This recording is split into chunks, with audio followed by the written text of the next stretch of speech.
하나님의 말씀은 마태복음 11장 28절에서 30절입니다. 신약 17쪽에 있습니다. 제가 봉독하겠습니다. 수고하고 무거운 짐진 자들아 다 내게로 오라. 내가 너희를 쉬게 하리라. 나는 마음이 온유하고 겸손하니 나의 멍에를 메고 내게 배우라. 그리하면 너의 마음이 쉼을 얻으리니 이는 내 멍에는 쉽고 내 짐은 가벼움이라 하시니라. 아멘. 저희 좌우에 계신 분들 축복하겠습니다. 사랑하고 축복합니다.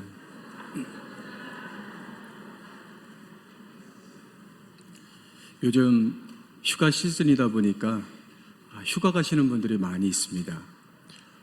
먼저 다녀오신 분들도 계시고 또 계획하고 계신 분들도 있습니다. 또 몸은 이 자리에 있지만 마음은 휴가지에 있는 분들도 있을 거예요. 그렇죠?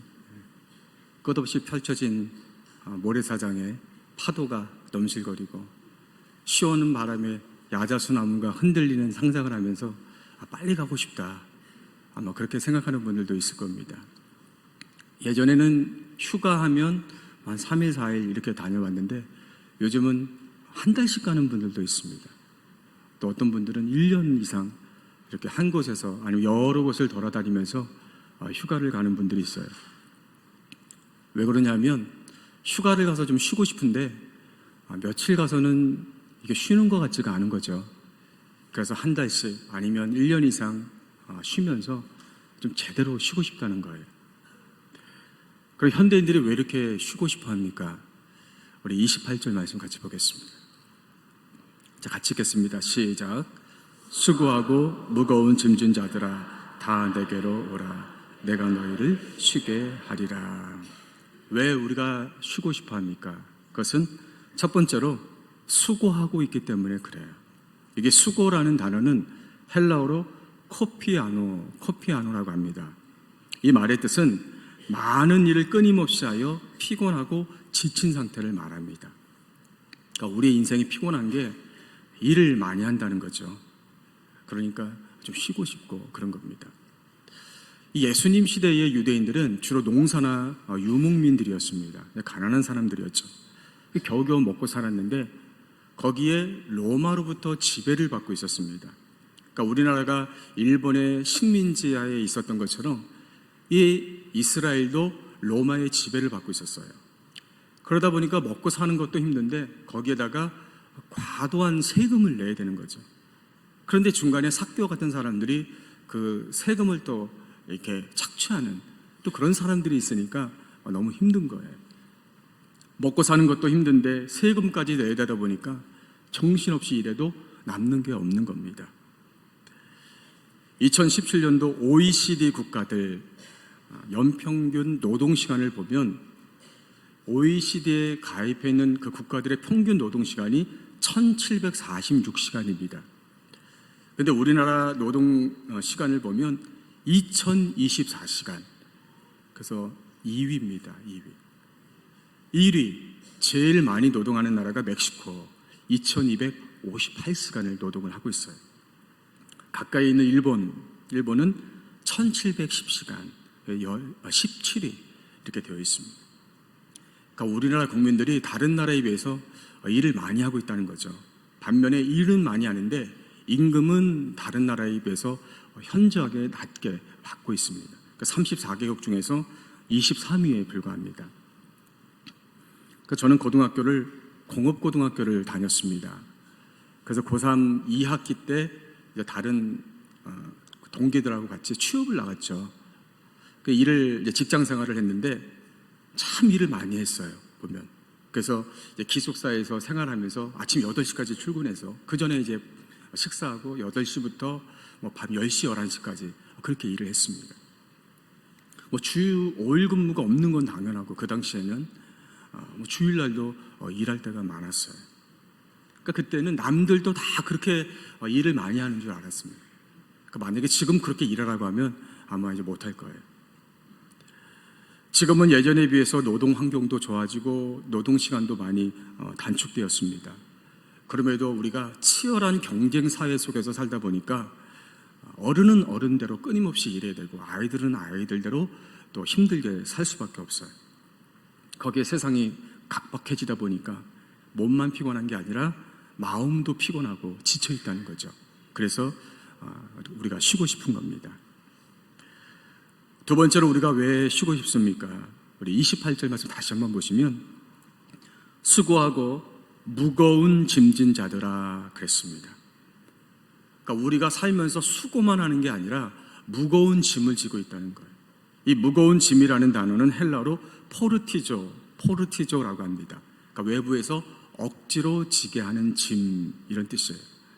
그러니까 내가 지고 싶어서 짐을 지는 게 아니고 나는 지고 싶지 않은데 외부에서 억지로 져서 억지로 지게 해서 내가 지고 있는 짐을 말합니다. 그러니까 유대인들이 가난한 상황에서 과도한 세금을 내고 있거든요. 그러니까 그것만 해도 피곤하게 살 수밖에 없는데 거기에 유대인들을 더 피곤하게 만든 것이 있습니다. 그것이 뭐냐면 율법이라는 짐이에요. 그러니까 이스라엘이라고 하는 나라는 하나님을 믿는 그 신앙의 기초 위에 세워진 나라거든요. 그렇기 때문에 하나님이 주신 율법을 철저하게 지켜야 될 의미가 있는 겁니다. 근데 문제는 이 당시 종교 지도자들이었던 서기관이나 이 바리새인들이 하나님이 주신 율법 외에 자기들 마음대로 엄격한 율법을 또 만든 거예요. 그래서 백성들에게 강제로 그 율법을 지키게 한 겁니다. 그러면서 자기들은 지키지를 않는 거예요. 왜 그랬냐면 자기들이 백성들보다 종교적으로 우위에 있다는 걸 보여주고 싶은 거예요. 그러면서 종교적인 기득권을 차지하기 위해서 일반 백성들에게만 무거운 율법을 이제 지게 하는 것이죠. 그러니까 백성들이 열심히 신앙생활하고 율법은 지키는데 혹시라도 내가 율법을 어길까봐 불안할 수밖에 없는 거고, 혹시라도 율법을 어기게 되면 내가 그것 때문에 정죄받고 혹시라도 지옥 가는 것이 아닌가, 이스라엘 공동체에서 배척당하는 것이 아닌가, 늘 불안하게 죄책감에 시달리면서 살 수밖에 없는 겁니다. 일을 많이 해서 피곤하면 쉬면 되죠. 그런데 이 율법이라는 이 짐, 죄의 짐은 어떻게 해결할 수가 없는 거예요. 이 율법의 짐이 얼마나 무거운지 사도 바울은 로마서 7장 24절에서 오라 나는 공고한 자로다 이 사망의 몸에서 누가 나를 건져내랴. 내가 정말 율법을 철저하게 지키고 싶은데, 그래서 이 짐을 지고 싶지 않은데 막상 보니까 이걸 철저히 지키지를 못하는 거죠. 그러니까 그런 자신이 공고한 자다 이렇게 한탄하고 있는 것을 보게 됩니다. 여러분, 이렇게 수고하고 무거운 짐 어디서 온 겁니까? 이 짐이 원래 우리의 짐은 아니었어요. 우리가 져야 될 짐은 아니었다는 것이죠.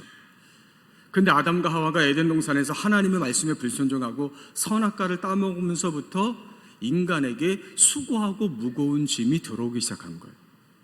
원래 인간이 에덴 동산에 살 때는 노동하지 않아도 먹고 살 수 있었습니다. 그런데 죄가 시작되면서부터 하나님이 아담 너는 이제 땀을 흘려야 먹을 수 있다, 먹고 살 수 있다, 그렇게 수고하는 짐을 지게 하신 것이죠. 여성들이 아이를 낳을 때 그냥 낳는 게 아니에요. 이제 여성들은 그 출산하는 수고를 해야 된다, 그 수고를 하게 한 것이죠. 인간은 원래 죽음이 없이 영원히 사는 존재였습니다. 그런데 죄로 말미암아서 죽음이라고 하는 감당할 수 없는 그 짐을 우리가 지게 된 것입니다. 이 죄로 말미암아 육체의 질병의 짐, 저주의 짐, 고통의 짐, 슬픔의 짐, 원래 우리하고는 상관이 없는 짐들이었는데 이 죄로 말미암아 이 짐들을 지게 된 거예요. 세상의 짐 무거우면 그냥 내려놓으면 돼요. 다른 사람한테 맡기면 됩니다. 또 이 세상에서 지는 짐이 아무리 무거워도 이 세상을 떠나면 그 짐에서 다 벗어날 수가 있습니다. 그래서 세상에서 지는 짐이 너무 버거우니까 감당할 수 없으니까 극단적인 선택을 하는 분들도 있는 겁니다. 그런데 이 죄의 짐은 내려놓을 수가 없는 거예요. 다른 사람이 대신 져줄 수가 없는 겁니다. 우리가 이거 좀 이렇게 좀 내려놓고 싶은데, 자유롭고 싶은데 절대 나에게서 떨어지지 않는 겁니다. 문제는 이 죄의 짐이 우리가 죽어서 벗어날 수가 없는 거죠. 죽어서 지옥에 가더라도 영원토록 고통 가운데 이 짐이 우리를 짓누를 수밖에 없다는 것. 그러니까 살아도 평안이 없는 거죠. 좋은 집에 사는데 몸은 편한 것 같은데 마음은 불안한 거예요. 밤에 편안하게 잠을 자고 싶은데 잠을 잘 수가 없죠. 그러니까 TV를 보니까 침대가 있는데 어떠한 환경에서도 흔들리지 않는 침대가 있다. 이거 사면 여러분들 흔들리지 않고 편하게 잘 수 있다는 거예요. 그래서 그 침대를 샀어요. 정말 그 침대에서 자보니까 흔들리지 않아요. 근데 몸은 흔들리지 않아요. 근데 마음이 흔들리는 거 어떡합니까? 내 마음이 불안한 걸 어떡하란 말이에요. 잠이 오지 않죠. 불면증에 시달려요. 머리카락이 막 빠집니다. 쉬고 싶은데, 아니 지금 내 몸이 쉬고 있는데 이거는 쉬지를 못하는 거예요. 그래서 러시아의 기독교 작가인 도스토옙스키는 인류는 죄로 인해 타락했기 때문에 인생을 사는 것 자체가 무거운 짐을 지는 것이다. 즉 인생을 사는 것 자체가 고통이다. 이렇게 얘기를 한 겁니다.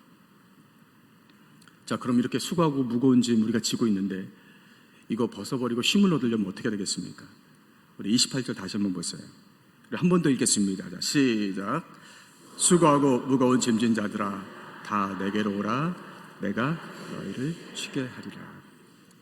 수고하고 무거운 짐 때문에 쉬지 못하고 고통 가운데 있다면 내게 오라는 거예요. 세상에서는 너희가 그렇게 오래 수고하고 힘들었으면 떠나라는 거예요. 멀리 가서 쉬라는 거예요.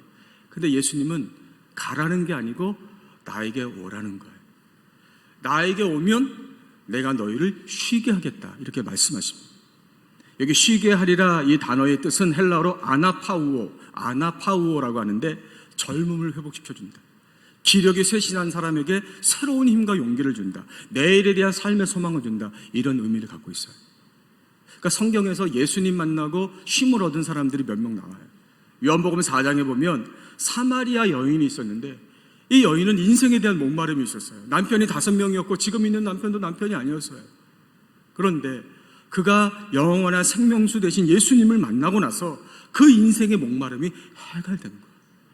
그를 짓누르던 짐을 다 벗어버린 것이죠. 이사야서 40장 31절에 보면 여호와를 앙망하는 자는 새 힘을 얻으리니 독수리의 날개치며 올라감 같을 것이요 다른 박질하여도 곤비치 아니하겠고 걸어가도 피곤치 아니하리로다. 너희가 영육간에 수고하고 무거운 짐 때문에 지쳐 있는데 예수께로 나아오면 그것을 극복할 수 있는 더 큰 새 힘을 주겠다는 것입니다. 요한복음 14장 27절 말씀에 평안을 너희에게 끼치노니 곧 나의 평안을 너희에게 주노라. 내가 너희에게 주는 것은 세상이 주는 것 같지 아니하리라. 너희는 마음에 근심도 말고 두려워하지도 말라. 죄의 짐 때문에 불안하고 내일 어떻게 될지 몰라 근심하고 있는데 나에게만 오면 불안하지 않아도 되고 세상에 줄 수 없는 평안을 너에게 주겠다 말씀을 하시는 겁니다. 우리가 지금까지 이 쉼을 얻으려고 어떻게 했어요? 우리는 일하지 않고 놀면 되는 줄 알았어요. 어디론가 멀리 여행을 떠나면 되는 줄 알았죠. 하루 종일 소파에 앉아서 텔레비 보고 핸드폰하고 그냥 늦잠 자고 그러면 쉬는 줄 알았습니다. 신앙생활 하는데 너무 그렇게 올인하지 않고 이것저것 하지 않고 그냥 적당하게 하면 그러면 쉬면서 신앙생활 할 수 있다고 생각했어요. 그러면서 형식적으로 신앙생활 하는 분들은 이렇게 얘기를 하는 분들도 있어요. 예수님 믿어서 평안해지고 쉼을 얻는 것, 그것은 일종의 심리적인 효과다. 마치 진통제 맞으면 잠시 고통을 잊는 것처럼 신앙생활도 그런 거다. 그런 거에 불과하다. 이렇게 말하는 분들도 있어요. 그러나 예수님이 주시는 쉼은 심리적인 효과가 아니에요. 진통제가 아닙니다. 예수님이 주시는 쉼은 우리를 처음부터 끝까지, 머리끝부터 발끝까지 새롭게 하시는 것임을 믿으시기를 바랍니다. 우리가 마치 죽은 것 같은 내 육체와 영혼을 다시 살리시는 쉼이에요. 오늘 2부 찬양대가 특송을 했는데 3부가 더 잘했어요. 더 잘하셨는데 2부 찬양대 제가 은혜를 받았어요. 2부 찬양대가 뭐냐면 에스골 골짜기에 그 마른 뼈들이 있는데 하나님 말씀하시니까 그 뼈가 붙고 힘줄이 생기고 근육이 생기고 강한 군대로 세워지는 그 찬양이었어요. 맞아요. 마른 뼈 같은 사람이, 죽은 것 같은 사람이 예수님께로 오면 그가 다시 살아나서 하나님의 강한 군대가 되는 것, 그것이 바로 주님이 주시는 쉼이라는 것입니다. 인생의 바른 목적과 비전을 발견하고 사명을 감당하는 것, 더 이상 죄의 문제에 시달리는 것이 아니라 죄를 완전히 벗어버리는 것, 그것이 예수님이 주시는 쉼인 것입니다. 누구든지 나에게 오기만 해라. 아무리 수고하고 무거운 짐을 지고 있어도 나에게 오기만 하면 내가 이 쉼을 주겠다고 약속하셨습니다. 지금 여러분들의 몸이 여기 와 있잖아요. 와 있는 것처럼 여러분들의 마음도 영혼도 예수님께로 가시기를 바랍니다. 그래서 예수님이 약속하신 이 쉼을 누리시기를 주의 이름으로 축복합니다. 두 번째로 예수님이 주시는 쉼을 누리려면 어떻게 할까요? 우리 29절 말씀 보겠습니다. 자, 시작. 나는 마음이 온유하고 겸손하니 나의 멍에를 메고 내게 배우라. 그러면 너희 마음이 쉼을 얻으리니. 나는 마음이 온유하고 겸손하니, 예수님은 마음이 온유하고 겸손하신 분이라는 거예요. 즉 하나님의 마음을 가지신 분이라는 거예요. 반면에 바리새인과 서기관들은 마음이 온유하고 겸손한 사람들이 아니에요. 그 사람들은 교만한 사람들이고 백성들을 핍박하는 사람들입니다. 그래서 그들에게 무거운 이 율법이라고 하는 짐을 강제로 지게 하는, 그러면서 자기들은 전혀 지지 않는 그런 사람들이에요. 근데 예수님 우리에게 뭐라고 말씀하시냐면, 너희가 수고하고 그 무거운 짐을 지고 있어서 너희가 지금 힘들다면 거기에다가 내가 주는 멍에를 메라, 이렇게 말씀을 하고 있는 거예요. 이게 멍에라고 하는 말은 헬라어로 쥐고르라고 하는데, 동물에게 일을 시키기 위해서 양 어깨에 지게 하는 도구를 말해요. 여러분, 우리가 왜 지금 피곤한 겁니까? 우리 양 어깨에 짐이 있잖아요. 무거운 짐이 있잖아요. 죄의 짐이 있고 세상의 짐이 있고 고통의 짐, 이런 짐과 멍에가 있기 때문에 우리가 지금 피곤한 거거든요. 그래서 우리는 예수님 믿으면서 이 멍에를 좀 벗어버리고 싶은 거예요. 근데 예수님 뭐라고 말씀하시냐면, 내가 이 멍에를 거둬주겠다, 이렇게 말씀하시는 것이 아니라 내 멍에를 너희가 져라, 내 멍에를 메어라, 이렇게 말씀을 하시는 거예요. 그래야 쉼을 얻을 수 있다는 거예요. 이해가 안 되죠? 그러니까 이렇게 얘기하는 사람들이 있는 거예요. 제가 지금까지 세상에서 멍에를 지는 것 때문에 힘들었는데, 세상에 이런저런 멍에 때문에 지치고 힘들었는데, 거기다가 예수님의 멍에까지 내가 져야 되면 너무 힘들지 않겠습니까? 세상에서 피곤하게 살았지만 교회에 와서는 좀 내가 편안하게 신앙생활하고 싶은데, 교회에 와서도 예수님의 멍에를 메라고 하면, 뭐 성가대 멍에, 뭐 교사 멍에, 뭐 속장 멍에, 이런 멍에를 메라고 하면 더 힘들어서 내가 어떻게 교회를 다니겠습니까?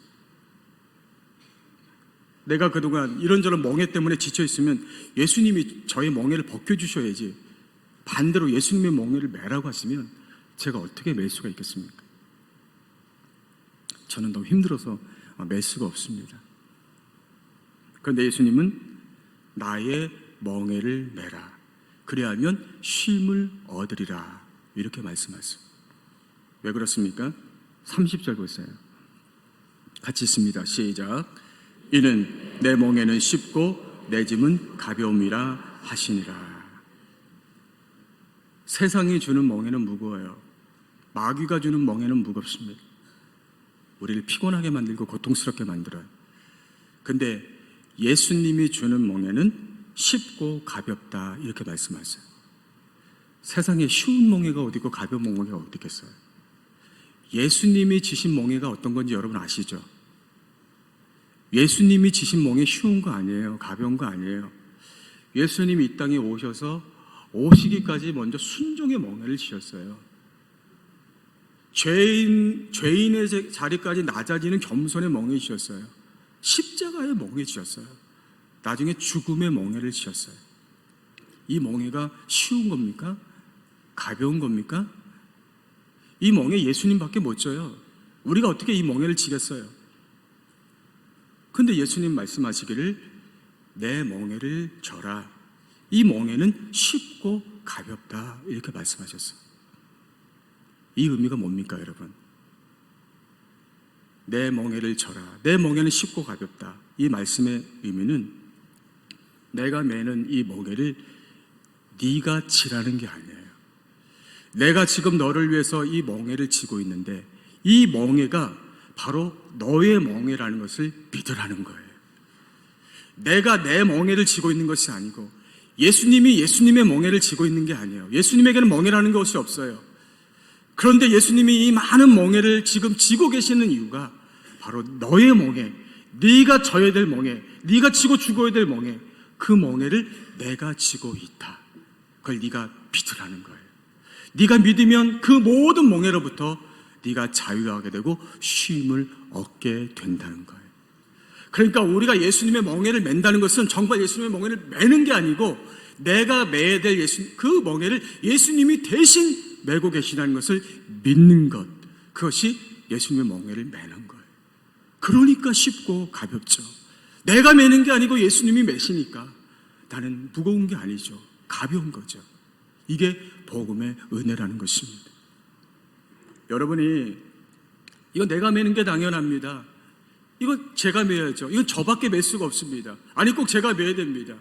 그것 때문에 힘들고 지치고 그 죄의 그 멍에 때문에 고통 가운데 있다면 예수님 말씀하세요. 내 멍에를 매라. 다시 말하면 그 멍에를 내가 메고 있으니까 나를 믿으라는 거예요. 나에게다 맡기라는 거예요. 그래서 그 모든 멍에로부터 자유함을 누릴 수 있는, 쉼을 누릴 수 있는 그런 여러분들이 되시기를 주의 이름으로 축복합니다. 마지막 세 번째로 우리가 예수님의 그 복음의 은혜를 믿고 나의 짐, 나의 멍에 다 내려놨어요. 그러면 이제 어떻게 된다는 거예요? 예수님의 멍에를 배워라 이렇게 말씀하세요. 예수님의 멍에를 처음에 너희가 메었으면, 그것을 믿었으면 그 다음에는 배워라 이렇게 말씀하세요. 29절 다시 보세요. 나는 마음이 온유하고 겸손하니 나의 멍에를 메었으면 그 다음에는 내게 배워라 이렇게 말씀하세요. 예수님이 우리의 멍에를 다 메어주시고 우리에게 쉼을 주셨어요. 쉼을 주신 목적이 있습니다. 왜 우리에게 쉼을 주셨을까요? 이 땅에서 힘들고 어렵게 살아가고 피곤하게 살아가는 우리들에게 나에게 다 맡겨라. 내가 너에게 쉼을 주겠다. 그래서 우리에게 쉼을 주셨어요. 왜 쉼을 주셨을까요? 이 땅에서 그냥 편하게 쉬고 살라고요? 쉼을 얻으리니 이 말씀 속에 좀 더 깊은 의미가 있죠. 그것은 쉬기는 쉬는데 무작정 쉬라는 게 아니에요. 지금 잠깐 쉬는데 다음에 너희가 해야 할 일을 위해서 잠깐 쉬라는 거예요. 마치 운동 경기할 때 전반전 치르고 나서 잠깐 쉬죠. 왜 쉽니까? 후반전을 치르기 위해서 쉬는 거예요. 전반전 끝났다고 무작정 쉬면 그 경기는 지는 거죠. 마찬가지예요. 예수님이 우리에게 쉼을 주시는 이유도 이 땅에서 무작정 쉬라는 게 아니에요. 이 땅에서 무작정 그냥 편안하게 내 마음대로 아무 걱정 없이 그렇게 살라는 것이 아닙니다. 이 땅에서 주님이 주시는 그 쉼을 누리면서 우리가 해야 할 일이 있다는 거예요. 그것을 하라는 거예요. 그게 뭡니까? 29절 다시 보시면 나는 마음이 온유하고 겸손하니 나의 멍에를 메고 내게 배우라. 뭘 배우라는 거예요, 여러분? 예수님의 멍에를 매는 것도 중요한데 그것을 통해서 우리가 해야 될 일은 배우는 것. 뭘 배우라는 거예요? 예수님의 멍에를 배우라는 거예요. 그래서 지금까지는 예수님이 우리를 위해서 멍에를 지셨어요. 그렇다면 이제는 우리가 예수님을 위해서 그 멍에를 지고 살라는 거예요. 그래서 그 멍에를 지는 것을 너희가 배워라, 훈련받아라 이렇게 말씀하고 계시는 겁니다. 예수님 시대에 소가 멍에를 맬 때 1인용이 아니고 2인용 멍에를 맵니다. 그러니까 둘이 같이 매는 거예요. 그러니까 예수님이 목수셨기 때문에 멍에를 잘 매려면 소가 혼자 매는 게 아니고 둘이 같이 매야 된다는 걸 잘 알고 계셨어요. 그리고 소에게 그 멍에를 매게 할 때는 일을 잘하는 소하고 일을 잘 못하는 소하고 한 조를 이루어서 매게 했어요. 그렇게 한 이유가 뭐냐면 일을 잘하는 소가 열심히 일을 하면 일을 잘 못하는 소가 그 멍에를 같이 매면서 일을 잘하는 걸 배우는 거예요. 그러면 나중에 가면 처음에는 일을 잘 못하는 소였지만 나중에는 일을 잘하는 소가 되는 것입니다. 마찬가지로 우리에게 예수님의 멍에를 배우라 이 말씀은 지금까지 예수님이 우리의 멍에를 다 메어주셨어요. 우리가 자유함을 누렸고 우리는 쉼을 누렸습니다. 그것으로 끝난 게 아니라 정말 너희가 그렇다면 이제는 성경상으로 볼 때 예수님이 이 십자가를 지시고 승천하셔야 되거든요. 예수님 이 세상에 없어요. 그러면 누가 지금까지 예수님이셨던 멍에를 지겠냐는 거예요. 누가 예수님이 가셨던 그 십자가의 길, 그 복음의 길, 하나님 나라를 세우는 길을 누가 가겠냐는 거예요. 그것은 예수님과 멍에를 같이 메웠던 사람, 그 예수님의 멍에에 그 은혜로 구원받은 사람, 쉼을 얻었던 사람, 그리고 그 예수님이 우리의 멍에를 지어주신 것이 바로 내 멍에, 나를 사랑해서 지어주셨다는 것을 아는 사람, 그 예수님의 사랑을 체험한 사람, 그 사람이 이제 그 예수님의 멍에를 지고 이제 가는 것입니다. 우리가 예수님 믿을 때 처음에 예수님이 내 멍에를, 그 예수님이 멍에를 지신다고 했을 때, 봤을 때 우리가 놀라는 거죠. 이상한 거죠. 왜냐하면 예수님이 이런저런 멍에를 메고 가시는데 그 예수님 멍에가 아닌 거죠. 그 예수님은 멍에가 없으신 분이에요. 그런데 예수님 멍에를 지고 갔어요. 가만히 보니까 내 멍에인 거예요. 아니, 예수님, 내가 져야 될 멍에를 왜 예수님이 지십니까? 예수님 말씀하시기를, 이 멍에는 네가 질 수 없는 거라는 거예요. 나만 질 수 있다. 내가 왜 이 멍에를 지느냐? 너를 사랑하기 때문이라는 거예요. 네가 질 수 없는 멍에, 나만 질 수 있는 멍에인데 내가 너를 사랑하기 때문에 너를 구원하고 너에게 쉼을 주기 위해서 내가 대신 매는 것이다. 예수님의 멍에에서 나를 향한 그 주님의 사랑을 발견하게 되는 거죠. 그러니까 우리가 이제는 예수님의 멍에를 다 맡기고, 아, 이제 나는 너무 좋다, 나 구원받았다, 이제 이 세상에서 좀 쉬면서 살아야 되겠다, 그것이 아니고 예수님이 나를 사랑하셔서 내 멍에를 져주셨다면 이제 나도 남은 내 인생 예수님을 위해서 누군가가 져줘야 될 멍에가 있는데 이 십자가의 멍에, 복음의 멍에 내가 지겠다. 왜? 내가 예수님을 사랑하기 때문에. 그러므로 우리가 이 땅에서 신앙생활하는 목적도 여기서 구원받고 복받고 편안하게 사는 게 아니에요. 여러분, 이 땅이 전부인 것처럼 살지 마세요. 마치 내 인생이 여기서 끝날 것처럼 그렇게 살지 말라는 겁니다. 우리의 신앙생활의 최종 목적지, 우리의 인생의 최종 목적지는 예수님이 승천하시면서 내가 너희를 위해서 처소를 예배해 놓겠다. 너희들이 이 땅에서 나의 멍에를 매느라고 수고하고 그 모든 것에 대해서 너희가 와서 이제는 쉴 수 있는, 영원한 안식을 누릴 수 있는 처소를 예배해 놓겠다. 너희가 힘들어도 끝까지 잘 지고 그 주님의 나라에 오면 그 처소에서 안식해라, 쉼을 누려라, 이렇게 말씀하고 있는 것입니다. 우리가 고속도로 운전하다 보면 휴게소를 들릴 때가 있잖아요. 뭐 화장실도 갔다 오고, 뭐 기름도 넣고, 뭐 음식도 우리가 사 먹고 이제 그렇게 합니다. 지금은 휴게소가 좋은데 옛날에는 휴게소가 아주 엉망이었어요. 그 80년대 그 올림픽 하기 전까지만 해도요, 우리나라 휴게소가 정말 엉망이었습니다. 얼마나 엉망이었냐면 그 당시 MBC 그 방송국에서 휴게소를 갔어요. 그 고발하는 거예요. 식당이 얼마나 지저분한지 위생 상태가 엉망인 거예요. 어떻게 이런 데서 음식을 만들어서 사람들에게 팔 수 있습니까? 막 고발하는 거예요. 그때는요, 인권이고 뭐 없어요. 그냥 그 사람들 얼굴 다 보여주는 거예요. 그냥 방송에. 망신당하는 거예요. 또 화장실은 얼마나 지저분한지 몰라요. 화장실 가보면 휴지가 없어요. 휴지 다 가져갔어요, 사람들이. 그건 기본이고, 옷걸이 뛰어가는 사람들도 있고, 문고리 뛰어가는 사람도 있고. 그 볼일 보면 불안한 거예요. 문 잡고 이렇게 막 이렇게 되고. 화장실 다 망가져서 쓸 수도 없는 거예요. 엉망이었죠. 지금 휴게소 가보세요. 얼마나 좋은지 몰라요. 외국 사람들이 우리나라에 와서 제일 먼저 놀라는 게, 야, 고속도로 휴게소는 정말 원더풀이다, 뷰티풀이다, 아름답다는 거. 화장실 가보면 저희 집 안방보다 더 깨끗해요, 여러분. 그렇다고 저희 안방이 지저분하다는 얘기가 아니라 그만큼 깨끗하다. 머리카락 하나 없어요. 볼일 보러 들어갔는데 클래식이 나와요. 클래식 음악. 볼일 다 끝났으면 가야 되는데 계속 듣는 거예요. 파는 것도 많고 맛있는 것도 많고, 어떤 곳은 음악회를 하는 곳도 있고, 어떤 휴게소는 경관이 얼마나 좋은지 관광지 간 것 같아요. 너무너무 좋아요. 그러나 휴게소가 아무리 편하고 좋아도 그곳에 머물면 안 됩니다. 휴게소는 잠시 쉬어가는 곳이지 우리가 머물고 사는 곳이 아니라는 거죠. 여러분, 한국교회가 언제부터 천국을 말하지 않아요.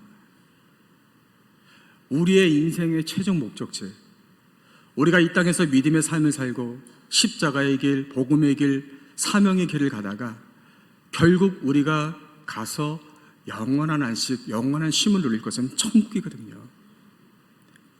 근데 왜 천국을 얘기하지 않습니까? 왜 그 우리의 인생의 소망이고 목적지인 천국을 왜 장례식장에서만 들어야 되는 거예요? 천국을 얘기하지 않으니까 성도들이 천국을 못 보니까 이 땅만 보는 거예요. 이 땅에서 쉬려고 하고 이 땅에서 편하게 살려고 하고 마치 이 땅이 인생의 끝인 것처럼 그렇게 살려고 하는 거죠. 그러면 정말 주님이 주시고자 하는 천국의 영원한 쉼, 안식 누릴 수 없는 겁니다. 여러분들이 그동안 열심히 신앙생활 해오셨죠. 우리 교회처럼 열심히 하는 교회가 어디 있겠어요? 주님이 맡기신 그 멍에 우리가 참 잘 감당했어요. 물론 우리가 믿음으로 했고 은혜로 했고 감사로 했지만 멍에는 멍이에요. 힘들죠. 힘들어도 우리가 잘 감당했기 때문에 지금 세상에 좋은 영향력을 주고 있는 것이고 우리 교회가 모범적인 교회가 될 수 있는 거예요. 주님이 우리에게 그때그때마다 쉼 주시는 거예요. 수고했다. 그러나 이 쉼이 다는 아니라는 거죠. 정말 주님이 우리에게 주시고자 하는 것은 내가 너희를 위해 예비한 처소, 천국에서 누리는 영원한 쉼, 안식이라는 것을 믿으시기를 바랍니다. 지금 조금 피곤해도 영원하지 않아요. 괜찮아요. 여러분들이 믿음으로 사는 것 때문에 지금 힘들어도 영원하지 않다는 거예요. 천국의 처소에 가면 그 모든 것 다 벗어버리고 영원한 쉼을, 완전한 쉼을 누리게 될 줄로 믿습니다. 이 소망을 가지고 내 짐을 다 내려놓고 이 땅에 사는 동안 예수님의 멍에를 메고 믿음의 사명의 길 달려가는 여러분들이 되시기를 주의 이름으로 축복합니다. 그렇게 할 수 있을 거예요. 왜냐하면 성령님이 세상 끝날까지 우리와 함께 하시기 때문임을 믿습니다. 우리 순례자의 노래 같이 우리 찬양하겠습니다.